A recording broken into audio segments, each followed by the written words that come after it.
Good evening, sir. Yo, this is episode 48 of the Beef and Bitcoin podcast with your host, Brett and CH. Today's topics. Looks like the CashApp is launching their investing feature, which is pretty interesting, maybe even a little coincidental. We'll get into that. Global macro has been really wacky over the last week or so specifically, and Lebanon's in a bit of a banking crisis. Looks like the banks have been shut down for a couple days here, so we'll touch on that. And then our good friend Zuck was just completely drilled by Congress recently. So we'll talk a little bit about that. But how you doing? How you doing this week, man? Doing good. It's as we're gonna say, the Square Cash App thing. Is it more retail money pouring in? Is it every avenue opening? And I know you're gonna ask for that eventually, but it's right there on my mind right now. Are they? Yeah. Are they trying to load as many people as possible? I feel like smart money. They're opening up every avenue for new people to invest in the market, like really easy. Like think about how easy Square is. Like even for the average person, like trying to just go on to like a Charles Schwab or TD Ameritrade and buy shares is I feel like some people that's just a complicated task for. I mean, I'm so used to the whatever limit market etc. Just buying something, and I feel like people for the average person, but now that you can do it in a very user friendly app and buy fractions of a share, as I said, $1 of Berkshire Hathaway or $20 of Apple or $30 of Tesla. What is this shit show going to become? Are people going to, because think about people just start pouring money into this, and okay, they might have $1,000 eventually pooled in. And as I was saying earlier, like what's the backside of this? People, how much money are they going to pile in? Right. No, I think that's a good point. And just to take a step back, because I feel like I didn't really explain what was going on with the Cash App. So Jack and Cash App recently tweeted that they're going to offer an investing feature, right? So as you mentioned, you'll be able to buy fractional shares of your favorite stocks. So in other words, if you wanted to buy $1 worth of Apple stock, you can. And I was trying to think about this. I said, okay, on one hand, it's great. Maybe the average person doesn't have $300 to buy one share of Tesla, or however many $100 to buy Apple or whatever. They can only really do a couple bucks a day, a couple bucks a week, whatever. So on one hand, it's great for the average person. They can just dollar cost average their way into whatever equities they want to invest in. The problem is, as you mentioned, the timing is just a little weird, right? Where the markets are at all-time highs, equities, and it looks like retail money is drying up. I mean, you see multiple of your traditional investing and trading platforms are having to compete with Robinhood with no commission trades. I mean, even me, I use one of your typical custodians and trading platforms to do my trading. But when I sit and think about it, I'm like, why wouldn't I just use Robinhood and get free trades? Like it just doesn't make any sense that I'm going to pay $7 every time I'm going to trade. And now that kind of those margins are getting squeezed, those features are being competed against for the incumbents. So that I think is good that the average person now can get in there. But retail money is essentially drying up. I was talking to a coworker. I was like, when was the last time you legitimately just like bought a stock, any stock? And he's like, I don't know. I haven't. And the answer is you have, but it's been coming out of your paycheck every 2 weeks. These passive Vanguard funds and all that stuff. That's the only money that's really flowing in. Yeah. Passive From a retail bubble. standpoint, right? It's passive. And then just as you were saying, is this just another way of trying to pump more money into the system? I don't know. That's kind of my question. Yeah, and I mean, it doesn't seem okay. It might not seem like much, but like, okay, let's say, I don't know, 10,000 people do $1,000. It's it's a million. What is that, million or 10 million? I don't know. But if you think about if 100,000 people do average out of $1,000, that's 10 million to dollars. There you go. A million people do it, then you got a million people do it, then you get a billion actually. So Right. at 100,000, you're getting 100 million. Yep. So that's enough to buy some shares, I guess. I don't know. And so, but still, it adds up. Yeah, I mean, at this point, like And, I'd hate to at the end see of the day, more. it's just handing over bags more than anything. It's liquidity. Right. And that's more my concern with, your average investor who's, I mean, listen, people, they need another way to make money. Everybody talks about the gig economy and multiple jobs and this and that. I have a full-time job and I still want to do something for extra money. It would be nice to have, honestly. Disposable income So is nice. yeah, I mean, people want to be able to put their money to work. The problem is the people who are trying to put their money to work at the wrong time. And I can't say for sure that this is the wrong time because I thought it was the wrong time in December and Yeah. like I was wrong. So, and then the market pumped. I look like a fool pretty much. So it was absolutely the right time to be buying more. Um, so I just I think it's a good thing when you objectively look at it. It's fantastic. The average person who can throw a couple bucks in every day, every week to invest for their future, that's awesome. We've never had that. You would have had to buy full shares of something and pay a large commission fee. So it's great that that's starting to go away.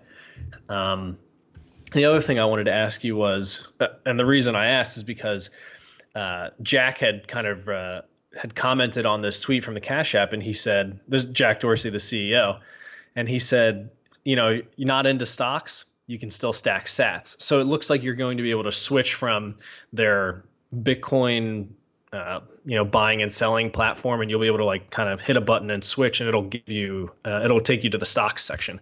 So I don't wonder if the people who are going to start looking at investing in stocks on the Cash App, will they end up taking a closer look at Bitcoin then? That's a good question. That's our because I mean, obviously, it's probably just a touch of one thing on the screen, and you go to crypto instead of or Bitcoin or whatever instead of Exactly. stocks or equities. Yep. Um, yeah, who knows? Again, I think more platforms are, as you even say, like the GBTC, more people are getting access to actually buying Bitcoin now. So whether through like a 401k or through other routes. So it's just another route. People who wouldn't normally do it now have access because they wanted to buy stocks off Right. Square. Um, yeah, I mean, some people say like it's like 1998, but I don't know. But if that's the case, another year of this, year and a half, I don't know. Right. It seems unlikely, but then you Then never know, again, right? you really don't. But like, it's just so like the macro right now is just so like as we keep saying like, I don't know if do we just want to jump in the protest now or do we want to Yeah, keep? no, this is a good point. Let's jump in. Yeah. Yeah. I mean, but like Lebanon's been having protests, and I think we're gonna mention basically their banks have been shut down for a week, right? Yeah, it's been like 6 or more business days where the banks have been closed. Yeah. So it's just like what's going on in Lebanon is like millions of people are protesting. It's a small country. If you don't know what Lebanon is, it's on the Mediterranean. Um, correctly, it's I don't know if north's the correct term. It's right next to Israel and Syria and Jordan. So it's right there, and it's just another example of you got going on in Spain right now. Is it Catalonia? Is that right? Yeah, or I think in Barcelona as But well. yeah, in Barcelona. But you get Spain. You have what we saw in Chile recently, the massive protests in Chile. And those were pretty bad. The beatings. Obviously, Hong Kong's been a big thing for now months. Hong Kong's been like 4 months. It's crazy. Yeah, it's been a lot of time. It's it's been like 160 days or 120 days, something like that. I don't know. And it is mind boggling. It's like what's not priced in. Our with interest rates at all time lows, and I think a good example right now is like the Fed, as we keep saying, it's just been pumping the markets, and here's with something's going on. The repo market. I don't know exactly what. I'm not super knowledgeable in this whole repo market thing. I've read some on it, but my point is somebody needs money, and people, the Fed is, instead of people paying really stupid interest rates like that when we spiked to 10% one night, the Fed has came in Yep. and injected over 200 billion. Like it's like 300 billion now. Yeah, it is over 300 billion now. And we don't even have the most up-to-date numbers. I was guessing, I think the last podcast I mentioned, we were probably hit 4, or I might have just said 2. We're going to hit 4 trillion on the Fed balance sheet very shortly here. And I think it won't be long before we are back above 4.45 or 4.5 trillion, whatever the peak was. So I don't think it'll be long. Yeah, I don't see how we It's don't head cocaine. back It's that direction, cocaine, but dude. It's like right, it's heroin for the markets. I mean, they literally right. they have to keep injecting the markets. If they don't, it's the party ends. It becomes musical chairs. That's what it is. Except there's like Exactly. 100 people and like 4 chairs. Right. It's that's what's happened, and it's insane. I want to jump back into Lebanon for a Yeah, second just to talk about it a little bit more and the banking crisis. As I was taking a look at that article, it's interesting. I wanted to read this quote and then kind of touch on that. So one of the top bank officials said operations of the bank will fully resume after the Lebanon crisis ends. So let me read this quote. Once normalcy is restored, we are very confident that we can resume servicing our customers in full capacity. We have operated in the past in the darkest and most difficult moments and never defaulted or neglected our obligations. Uh, it's just like a very interesting choice of words. We've never defaulted and never neglected our obligations. That's one of the times where I would say you never say never, right? And I think it's a good reminder that, bear in mind, the banks have been closed for at least 6 working days. Okay. So the bank says we've never defaulted, we've never neglected our obligations, but the bank's been closed for 6 working days. So it's a good reminder that the money that you put in the bank is really not your money. And they can just choose to close it, and that's the end of the story. You can't get it. And I know nobody thinks that could actually happen to them, right? It's not, this magical land, Lebanon, that's so far away. Only in a place like that would you not be able to access your money, that the banks would close and the good people at the bank would never let you get your money. Like, it's just, it can happen anywhere. And I just don't think anybody who hasn't experienced it is just assumes that it can't happen. And I just don't think that's the case. yeah. I definitely agree with the money part. Like, it's not your money if it's in the bank. But I will say this: like, when you think about Lebanon and what they dealt with, like in the 70s, 80s, and 90s, even the early 2000s, um, they've seen shit. That's all I have to say. Right. Like, Right. I mean, like relative to I mean, obviously there's protests and whatever going on, but like when you think about the civil wars and what they've had dealt with their country, it's so we'll see if they pull through. But you are 100% right. The money in your bank is not yours. Yeah, it's just when I see this stuff, you don't think twice about it until, and it's funny because Nassim Taleb, one of my favorite authors, who's from Lebanon, he responded to one of these, the Lebanese protesting tweets, and he was like, to summarize, like, this is why cryptocurrencies exist, because banks aren't always open when you need them, especially when you need them to be, and the more people who can't access their money and the more people who get censored financially, the more that starts to just make sense I know you and I are into it, so, we like it, but for the average person to start to realize, maybe all that money in the bank I really can't access it if I really needed to. Mm-hmm. And the more you see like this global unrest, it kind of makes sense.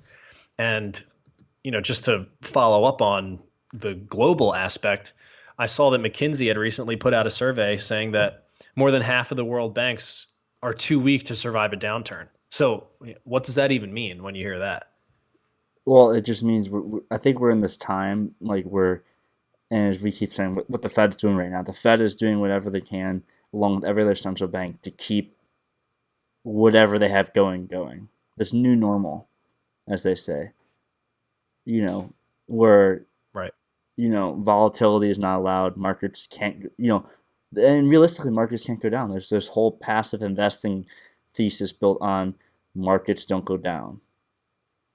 And as you and I were talking at the start, like there's what millions upon millions of Americans that have 401ks that passively invest into these funds. At some point these things aren't just going to go up perpetually. You know, it's not different this time. Nothing's different. So that's Yeah, that's where and it's a good point, because all of the passive investing that's all the new money going into the system, right? And when you take a step back and you start thinking, well, what does that look like if there is a deflationary recession, right? Let's assume unemployment does go back up to 5%, then 6%, then 10%. Like, it gets pretty high. That's a lot of money that was going into the markets every 2 weeks. That stops and that dries up, and it can dry up very quickly. And you combine that with a bunch of people who are retiring, right? You have a large portion of the population retiring, and they're not taking that income and still pumping the markets and pumping it and pumping it. I can see how stocks don't continue to go up in the event that there is a recession, unemployment increases, that new funds aren't going in passively, and then whatever happens. But it's definitely scary when you realize that half of the world banks wouldn't be able to survive a downturn. And I think that's where, I know we talk about this all the time, but you're not what's the getting your end money game? What's back. next? Yeah, like what, let's assume half the banks on the planet default.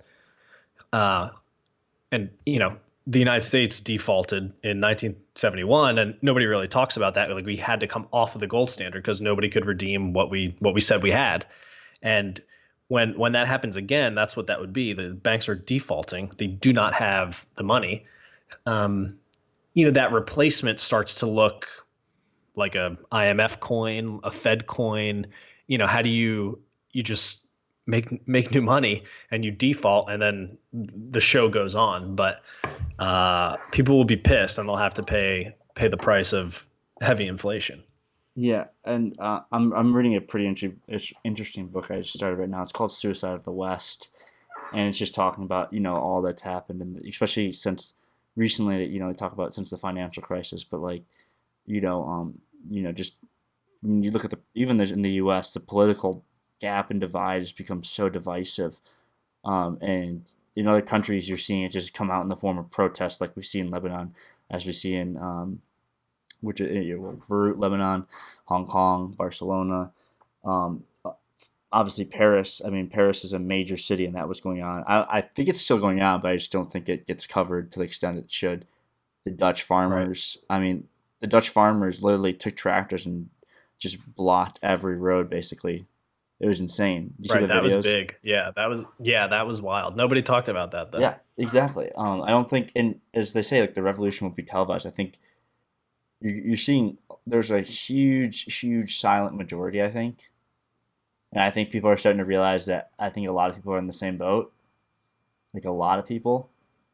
And right. You're seeing it just kind of slow, not even slowly, it's happening fast, country by country happening. And that Michael Krieger, that Liberty Blitz or whatever on Twitter, he's really good content, writes some good stuff. He talks about, we're living in a very interesting time, and like we're on the cusp of something big. I don't know what it is, but the current system is not so stable. Right. It just it really makes you wonder. It's tough. What do you think? Should we jump into the Zuck and Congress for the last topic? Yeah, go ahead. Yeah, I mean, so Mark Zuckerberg was. It's like I can't not laugh at this. Zuck had to go to Congress and just got absolutely torn apart by everyone, and it was really embarrassing, kind of to watch, and very, very cringeworthy. It's funny because, like, Zuck's. I wouldn't say Zuck is my boy, but like I felt bad for the guy. It was stupid. It was bad that he. No, it was just really, it was really bad, and it it was just bad. They really gave him a hard time about a lot of stuff that it was just kind of false. Like asked him really dumb political Do you questions want me that to? he didn't. I don't think that wasn't why he was there, right? I can Um, rant on this because I listened to videos and it was painful. And yeah. you watch him sit there and it's like I'll just list like AOC was going after him for political ads ran by the Daily Beast.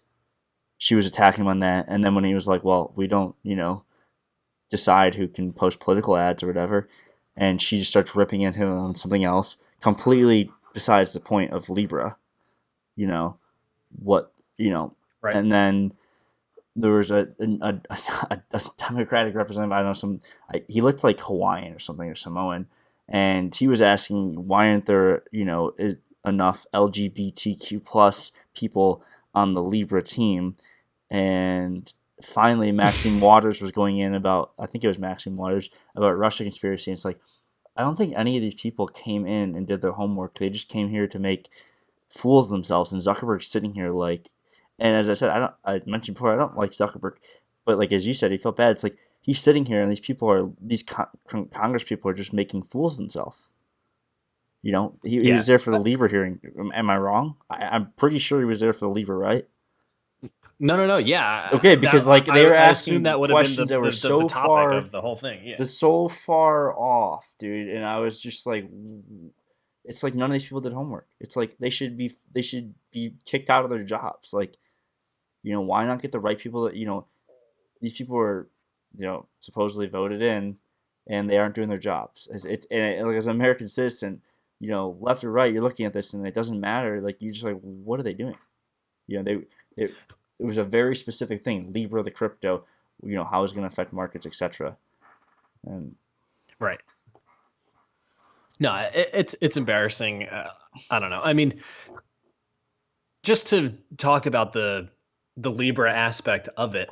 Um, on one hand, the free market advocate in me says I have no issues with Libra. Like, do it, go for it. If you think that's the best way you can do it, you can onboard a few billion people who want to be able to transfer value back and forth across the globe to, their brother, sister, grandparents in another country. Like, yeah, that's fantastic.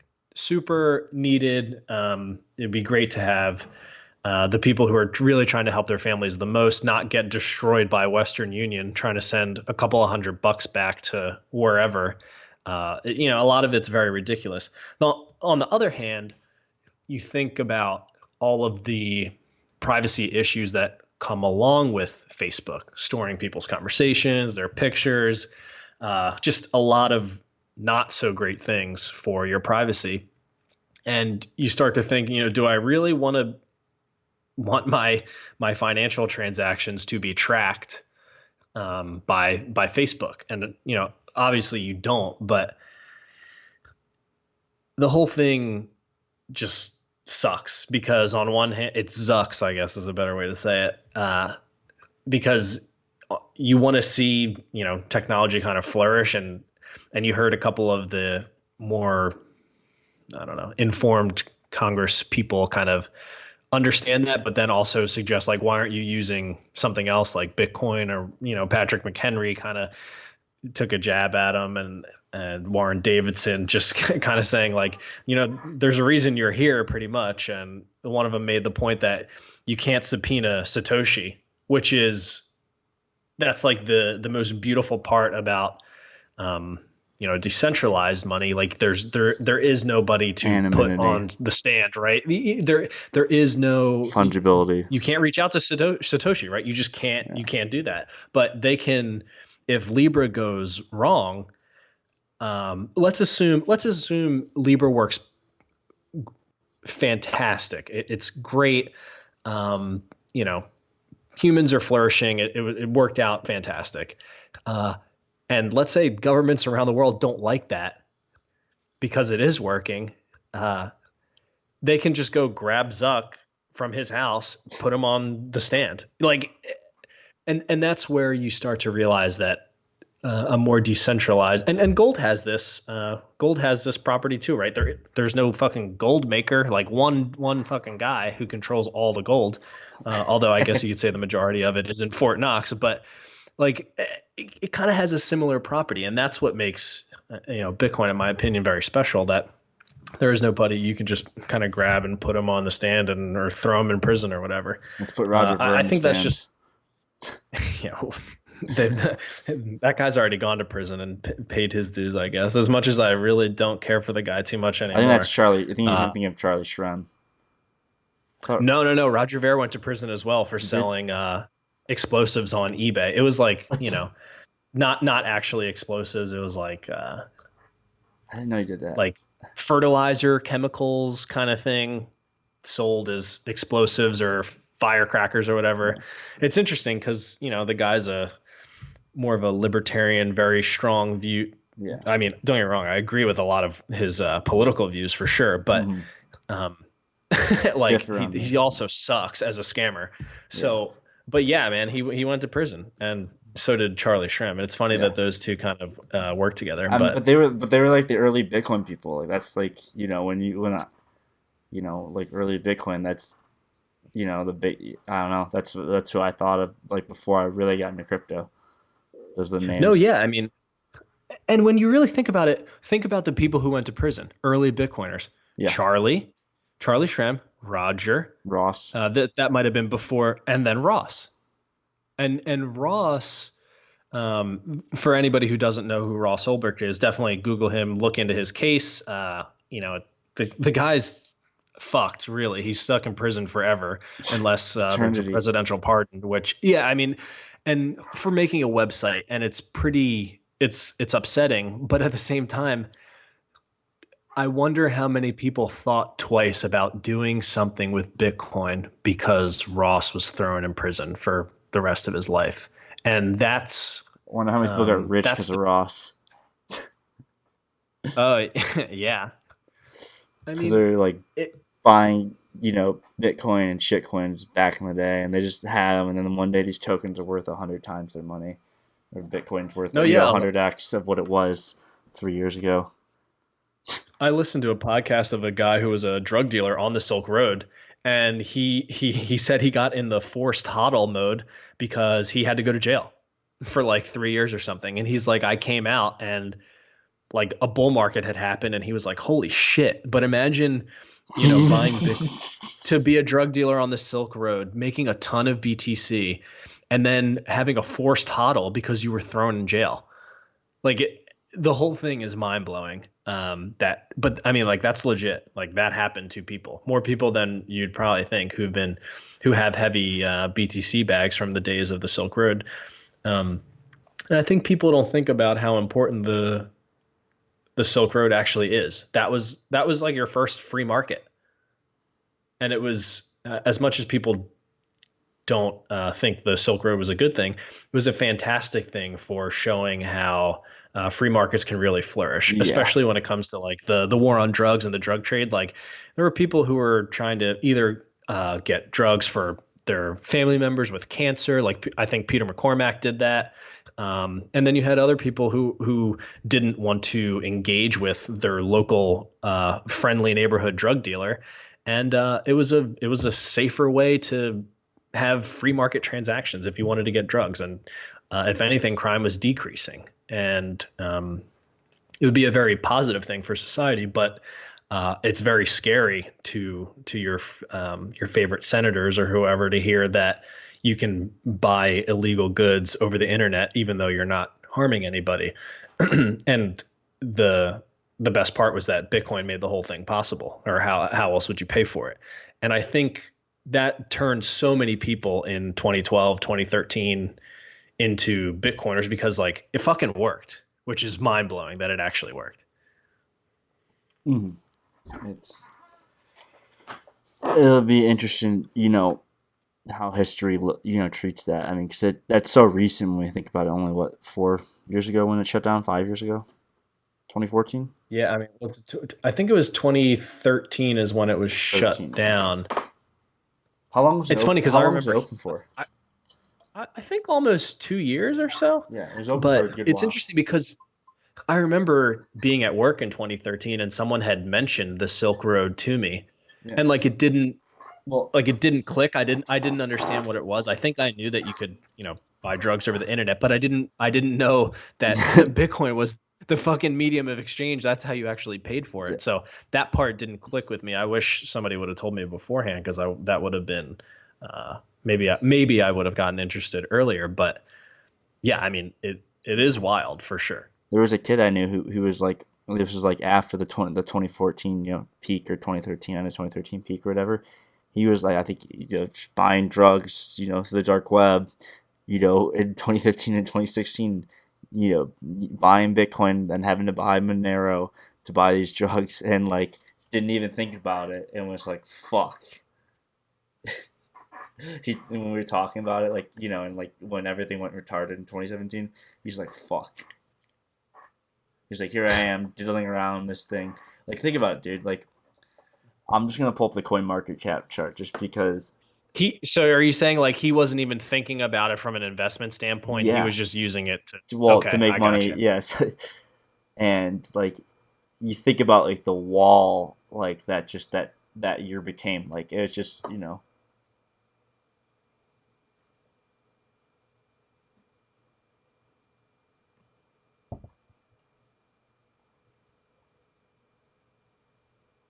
yeah. I mean, just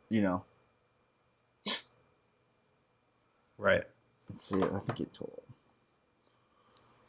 You know, that's what this is a better chart actually. This is the. It's just like, and it didn't matter what you owned, it went up. Owning Bitcoin and Monero obviously went up tens of times, if not 100 for Monero. But I know Bitcoin went up, from whatever point he had it at, like 50, 60 times probably. Right. You know, it's just funny. And then there's other kids I know who like were in even earlier, and they, were in super early and still, like I knew someone who like had Ethereum in the fucking ICO and sold it like $8 and thought he did well. Like, Right. How like, crazy. dude, yeah, you think about that, like that's like the amount of money that came after that was just life changing. But it's like shit. That's like wow. I heard somebody say today that you're not a real Bitcoiner until you've lived through two bear markets. And I think that actually is going to turn out to be true because, okay, so you and I have kind of lived through one, right? Or Yeah. maybe we're still in the middle of one. Although I don't think that we are in the middle of it still, but um, you've lived through one, you've seen the downturn, you've seen another pump after that. Okay, I can deal with that. I wonder how much stronger your conviction is, or how much, how, what's the right, yeah, maybe how strong your conviction is after you've lived through that second bull market and then a second bear market, and you start to come out of that, where you're like, okay, I've seen it go from It's small just market like, cap to and big market cap to cut in 80% and then back again. So it's like, I feel like I did all my research in the bear market to like, okay, I have a feeling even after the next bull market, there will be another crash and it's not going to die after that. Like it will be bubble after bubble after bubble after bubble. That becomes what you think will end up happening, which is that's where I'm at now. But I don't wonder if that's really the case. Like, how many bubbles does somebody really need to be a part of before they're like, all right, it's just going to bubble up and bubble up and bubble up? yeah, my thought is like, you think about like the people who have been investors or traders for a long time. Like, I'll just use the Warren Buffets and the Peter Lynch's, etc. They go through multiple cycles to the point where their emotions, it's just the emotional detach. I think that's the biggest thing with Exactly. investing or trading. And I there's a pretty depressing site I actually stumbled across today because of this guy Trader Dante. It's called the Trader Confessions or whatever, and but you read these people just anonymous confessions of trading, and it's like, they mention like, some of the greatest traders. It's all just about, they don't usually, it's just all about sentiment for them, and just understanding what they're trading, whether they just trade one thing. Some people just trade one thing, whether that just be they just trade S&P futures, or they just trade one thing. And it's because they Right. understand the market, they understand how it works, and it's a completely understand the psychology of the market, etc. There's so much to understand. It's pretty Hmm. incredible. And that's, I think, the same thing for people who've been through crypto cycles. If they went through 2013, 2014, 2015, whatever, and we're still in for the 2017 run, I think by then you not only you're a little more comfortable, but if you did your research and didn't just waste your time, obviously you probably got you know emotionally more stable. It's really that simple. Right. You're comfortable with what the technology is, what its implications are, what's true, what's not, what's FUD, what's real.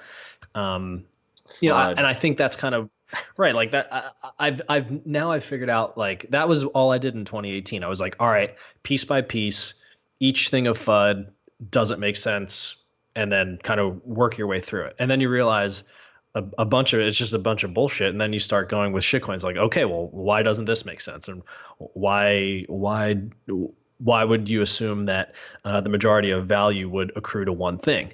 Well, because it has historically every single time. It makes sense. You don't want to go from uh, the barter that we have today. Each society has their own money, and then each nation has their own money, but it's still a bitch when you want to travel overseas because you still need to then convert into a new money and then use that. And so it's still a barter system.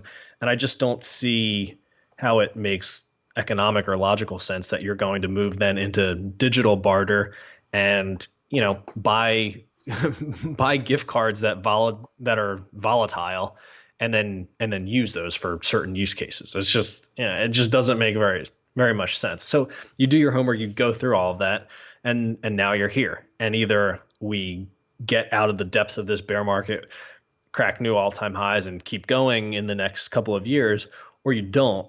But it seems like everybody who's been around for more than one or two cycles is like, yeah, you just kind of have to deal with this. Like, this is the way it goes. It pumps, it dumps, everybody gets shaken out. There's a handful of people left. The price goes back up again after the No supply gets survivors, cut in dude. half. Like when we talk about crypto Yeah, Twitter, it's like it's just it's dead, and it's dead, dude. that's Crypto, what. it's dead. Like I don't think people like you and I went through it. Like in 2017, everything was active crypto, whether it was Facebook, Instagram, Telegram, you name it, every access route, Slack channels, you name it. There are people in crypto. There isn't just an ungodly amount of people in it. Yep. And now Yep.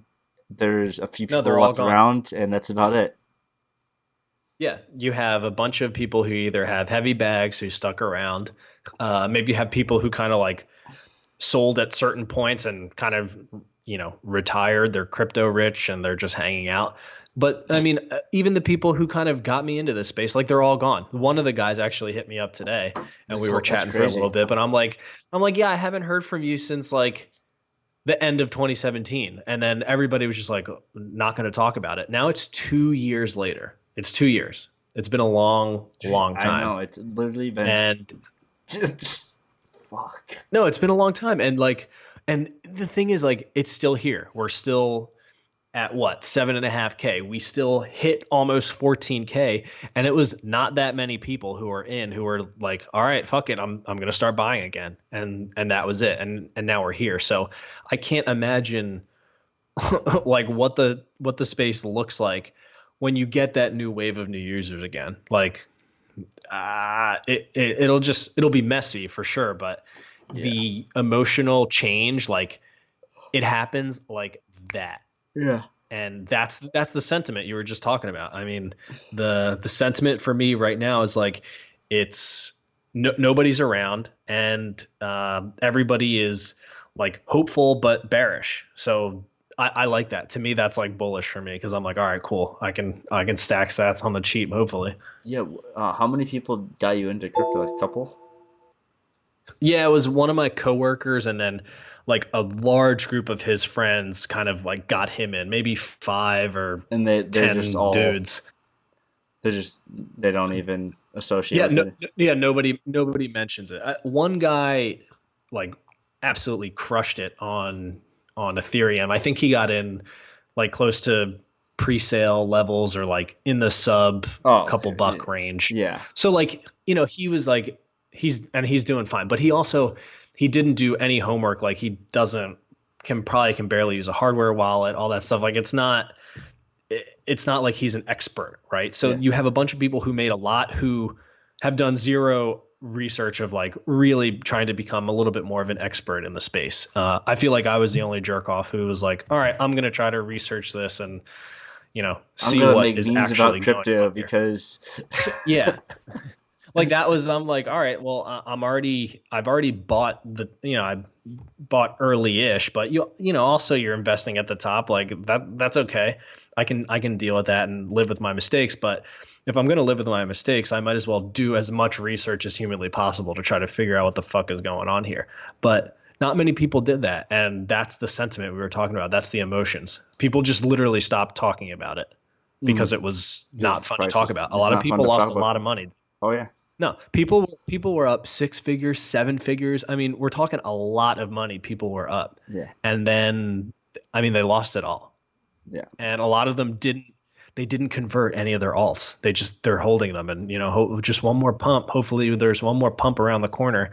Um, maybe there is, maybe there isn't. I personally didn't take that chance, and I did my homework and realized I was an idiot and kind of dumped my alts. Dump Uh, your bags. but No, yeah, when you're like wrong. you need to be willing. Like when you're wrong, you need to Yeah, be no, okay that's the with being wrong. biggest I thing knew with I was wrong. investing and trading. Just I knew, knowing you're wrong. yeah, I knew I was wrong. I realized all the shit coins I was holding, it was just a bunch of vaporware. It was really just vaporware. I didn't know any better. I was thinking, everything's just going to be tokenized and all this stuff, and it made sense because everybody was making money. Like it's very easy to convince yourself something works when you're getting rich, right? I like Dude, well, it. Of it's like course, you you can look. talk yourself You're into looking at this anything. chart It's too. like, oh yeah, It's like yeah. you It's didn't like, oh have to do anything. You didn't have to do anything. It just went up. And it right, wasn't like it went up 10, 20%. No, it was going up 500%, 1,000%, 1,500%, 2,000%, 3,000%. Where it was like you're so deep in the money, you're just like, huh? I mean, that's the yeah, reality. And it's non-leveraged too. It's all spot buys, whether, you were in Bitcoin. Well, you could have been leveraging, but it was like spot buys of alts and Bitcoin. And you're up, 20 times your money. And you're just like, yeah. you know, Right. You're up unbelievable amounts and you can talk yourself into anything. Like it just makes sense. And it's very dangerous because if you oh, don't it 100% is. if you don't check yourself and sit down and like I had to sit down and convince myself like I can't believe how dumb you were. Like none of this makes any sense. All of your investment theses for these shit coins just don't make any sense. And you have to kind of come to terms with that and get over it. And a couple of them are like, "Oh man, yeah, man, my decentralized world computer." I'm like, "All right, dude, like if that's your thesis, like go for it. It's not going to work out for you too well, but like you can't help someone at that point. You kind of have to let them take that financial loss. They need to get wrecked in order to like check themselves and be like, all right, if you want to get out of the space totally, be my guest. But only until you've suffered financial losses do you have to look yourself in the mirror and be like, all right, I fucked up. Yeah, no, it's like I was gonna say, like, I wonder how different for me it would have been if I wasn't open about being in crypto like that year, and just like how much different it would have been going through that bull market, like having no one know what's going on, like emotionally for me. I don't think people still get it. A lot of people don't get it who haven't traded or dealt with it. It's Right, really hard to explain. right.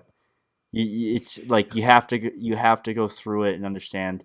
People think they know, they don't. No, I that's laugh a at really I good laugh point. at people who gamble with like hundreds of dollars. I've seen, where I live now, gambling's legal, and I like laugh at it. I'm like, you have zero clue. Like you think that's bad. It like Like that's living on the edge. Yeah. yeah, you think that's living on the edge. No, no, It's no. hard to It's a explain. good point. It's a good point. And listen, it's super emotional. I had to pay that price in all of 2018. Like you get fucking depressed, man, when Oh, you make a ton of money and then all of a sudden you're down a ton of money and you're like, did I really blow this? Like, did I fall for a gigantic scam and Ponzi scheme? Like, it's not fun. No. And this whole time I realized, I've tried to trade my whole life, right? My dad likes to trade. He's not a very good trader. He tried to get me into trading. I'm not a very good trader. And then you just sit and look at it, and you go through something like a 2017 Bitcoin and crypto bull market, and you realize you don't know shit after it crashes, and you have to deal with it, and coming to the conclusion that you're wrong. This isn't like the new paradigm where it's every complete euphoric and it's going to be a top that never goes below a certain point. It's not realistic, and it's a good lesson for somebody to kind of go through and realize you're trying to become a trader, and it's really not for everybody. No, like the majority of people really shouldn't be trading, because it is speculating. Like, sure, you can say it's investing, but you're really speculating that the price you buy it at is going to be lower than the price you're going to sell it at. And you can convince yourself as much as you want, it might not be the case. And to follow up with what you said about like if you like didn't get into the market, I was really close to not buying anything at all. And I wonder if I would even care, like if I would have done any research. I think you kind of need to have skin in the game to want to sit down and take a closer look at it. I don't know. Skin in the game definitely helps. I don't know. Like here, for examples, like Twitter today, like it's something I've been kind of on my radar, and then it goes down 20%, and you're just like, right. Poor Jack Dorsey. 20% of his I'm sure he's net worth in Twitter. Yeah, I mean, it is insane. Poof. Dude, think about it. That's what people understand. That's millions of dollars. Poof. Yeah, no, it's scary. I mean, well, in the case. What do you think? Is this a good point to wrap it up? Yeah, this is a very good point to wrap it up. Well, episode 48. All right, this was episode 48. Thanks for checking this one out. Do us a favor and leave us a review on Apple Podcasts. Follow us on Spotify. Leave us a comment. Subscribe to the YouTube channel. Really appreciate it. And go ahead and leave us some stars on Apple Podcasts if you feel so inclined. All right. Peace.